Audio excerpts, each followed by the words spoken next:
is a difference between you and me. We both looked into the abyss.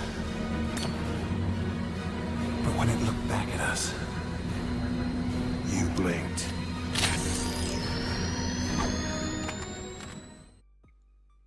Hi guys, I'm Garvey here, and this is a DC Legends video. In this video, I'm going to give you my top 10 mystics in the game. This idea came from Random Encounter. He actually said that, power rankings are great, but we always get these lists. How about you hammer it down or nail it down a little bit more into different categories? I did want to do a top 5 healers and a top 5 damage dealers. Those will come sometime in the future, but I decided to go ahead and just start off with the affinities, starting off with the mystics. So what I would like from you guys is give me your top 5 or your top 10, or tell me where you disagree on the Discord. If you want to join my Discord, it is in the description below. So before we get into that, I drop DC Legends videos every Monday, Wednesday, Friday, Raid Shadow Legends videos every Tuesday, Thursday, Saturday, and Marvel Future Revolution videos on Sunday. I try to do multiples on Sunday. Hopefully that works out well. I'll kind of keep to that schedule.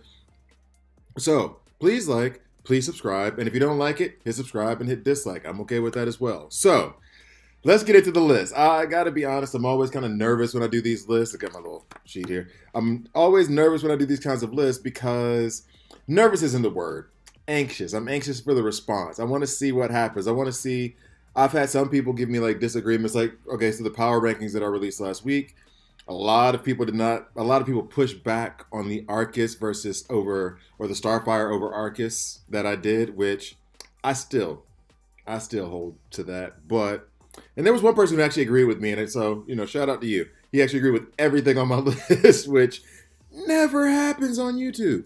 So in any case, I'm going to go ahead and get into this list knowing that a lot of you are going to disagree. So, and actually, see, I'm already second guessing, thinking that I should change something, but I'm not. So number 10, it may be a bit biased on my side because I got him very early in the game. He was my third ever legendary, I want to say, maybe even second, because I think Power Girl was my first. And I used Power Girl to get the frags for him, and that is Etrigan. Etrigan is incredible. He heals himself. He's special damage. He hits like a truck. His A3 actually hits like a truck. So, and he stacks his own intelligence ups, and if anyone dies on the opposing team, then he stacks up his own int ups, which makes him great for PvE. And on PvP, on the PvP side, he's not as useful as PvE, but he does still pack a punch. So you can still toss him in there if you want to, especially if you're running any kind of Hippolyta, Lex, whoever gives out int ups, then you can use him as well. Or it gives the opposing team int downs. So, Etrigan, double attack on his A1, just great. Etrigan is great. So now, number 2, and actually, no, I'll do that later. I will do that later. So now, number 9 on the list. Etrigan is 10. Number 9.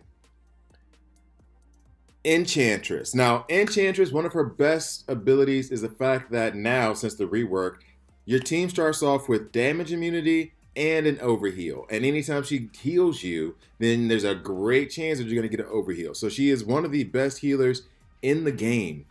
She can be squishy when it comes down to hitting her, but as a lead, she's absolutely incredible.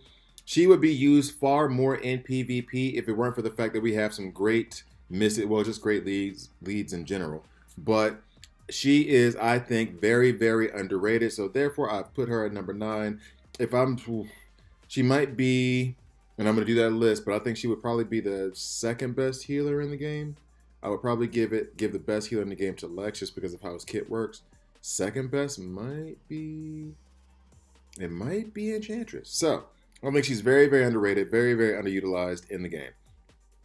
Now, number 8. Now, the fact that she is all the way down to number 8 does not speak to how good she is or is not. It just speaks to how great the ones above her are.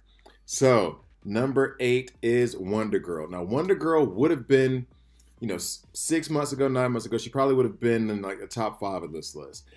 And she still does pack a punch. That basically out of turn A3 that you get when she cracks the whip. If anyone on your team has 8 or more buffs, then she'll crack the whip and hurt your entire team. When people used to run her under Etrigan, and that would give them 25% extra damage.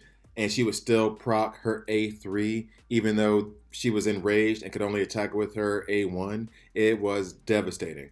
Now she's kind of, I mean, I don't know if she's a victim of power creep, probably more so that than anything else, because you have a lot of like terrors, clay faces, and everything like re-emerging and running around again. And so you do run into her a little bit more than you did maybe a little while ago, but you don't worry about her. Like, okay, put it this way. For those of you who don't know Wonder Girl or are newer to the game, the way that you feel about Azrael when you see him is how we felt about Wonder Girl back in the day. When you saw her, you were like, damn, okay, now I got to figure this out. So she's not that kind of potent anymore, but she still is incredible. So she comes in at number 8. Number 7. Number 7 is going to go to Donna Troy. Her passive alone means that she has to be on this list. The passive that, and I'm going to go ahead and detail this out because it's so much stuff that I forget. It is, at the end of each turn, she has teammates. If a teammate has 6 or more buffs, you purge 2 buffs. Then you apply 20% turn meter to them. So she speeds up your team. Reduce the cooldown on all abilities. So that means abilities cycle around faster. So those who have like short cooldowns on their abilities, especially, can just be more powerful. Barda is nuts when she's riding with Donna Troy. Black Flash is nuts when he's riding with Donna Troy, because then that chase by death comes around all the damn time. Barda's A2, where she taunts, comes around all the damn time. So like she's really, really, really powerful in the situations. Plus you get awareness. So if you're buffing a lot, you can stack up a lot of buffs, especially in PvE content. And she will help you support the entire team. Make them all just that much harder to kill. So Donna Troy, and she does have stuns on her A3, on her A1. So Donna Troy is definitely an amazing mystic. So she comes in at number 7. Number 6. And yeah, I'm tempted to change right now because I'm looking at the 2 above, but I can't. Should I make a last minute change? Like, I'll tell you this, I'm thinking about between number 5 and number 6 if I should change them. Because I'm looking at number 4, there's no way I can. Number 5 is incredible, or number 6 is incredible, and I hate that she isn't in the top 5. That's why I'm like thinking about it. I feel like she should be a top 5 mystic. But I can't think of anyone to push out to put her in that top 5, right? So I guess she's number 6. So number 6 goes to Hippolyta. Hippolyta's an incredible support toon. She gives you a ton of int ups. She gives you a ton of strength ups. Her A4, which yes, she has an A4, calls assist sometimes twice. So she is an incredible support. And then on top of it, on the A2, it gives you shield. Then on the A3, if you decide to go with the A3, it gives you 25% turn meter. So either way, like you could put her on strength-based teams, you can put her on intelligence-based teams, and she's going to make either one of those sides better. I can't really think of anyone else except for the one who's coming up now, who does the same thing, except the one who's at slot number 5 does it in the reverse. But her kit is absolutely incredible. I really feel like she should be number 5, but I can't take number 5 away because number 5 is Star Sapphire. Star Sapphire on her A3 gives you a buff immunity AoE. So that means that now with Terra running around, it's not as effective as it used to be. When you have Green Lantern Hal Jordan, it's not as effective as it could be. However, in any given situation, it can be incredibly effective. It gives int ups or int downs and strength downs on that AoE as well. Plus on her A1, she gives int downs and strength downs. Then she has this incredible heavy heal on the A2. Then if she dies, she gives the entire team awareness and overheal, which, you know, just helps your team survive more if she falls. So I think and especially if you run her under Cersei, and she's reviving and falling and reviving and falling and just keeping your team healed up is awesome. So I'm putting her in at number 5. She also hits like a truck. She does hit like a truck. And does run great on the dark side. So there we go. Now, number 4. Woo. I feel like maybe she should have been bumped down to number 6 now that I'm talking through everything. Oh, so much trepidation. Why do I put them in order? Why don't I just say that these are the 10? You guys sort them out. All right, so Number 4 is Wonder Woman Coda. Wonder Woman Coda is an absolute beast. Her kit bounces off itself very well. She charges herself up, very similar to an Arcus, where she'll just give herself a bunch of strength ups if she's touched, and then she'll hit you with an AoE attack, which Arcus does not do. And that AoE attack is devastating, plus I think plus 75% crit damage on it. So if it crits, it's just incredible. So you can run her with a crit chance ups champion, and if that AoE hits plus 75% crit damage, it's just wiping out everybody. So her kit plays very well off of itself. It gives multiple out of turn attacks. And she can be absolutely devastating if she just ramps up and goes off. And she's pretty plug and play. You can put her at just about any team. So Wonder Woman Coda comes in at number 4. Number 3. Number 3 is going to be Cheetah. Cheetah is number 3. And I meant to say this about Star Sapphire too. Part of her being at number 5 is also her availability in the game, which I know shouldn't be a huge factor, but it's a slight factor, meaning that she's more accessible, she's easier to level up, so that means that she can be more powerful for you as you're progressing through the game if you're early to mid-game. So that point is important for early to mid-game players, just like with Cheetah. With Cheetah, she is the only reasonable counter that you have to Martian Manhunter if Martian Manhunter is the lead for the other team. And she's available so that you can get her frags. On top of all that, her A2 strips buffs. She has she gives strength ups from the start of battle, and she hits pretty daggum hard, and she applies bleeds. So overall, she has a really, really great kit.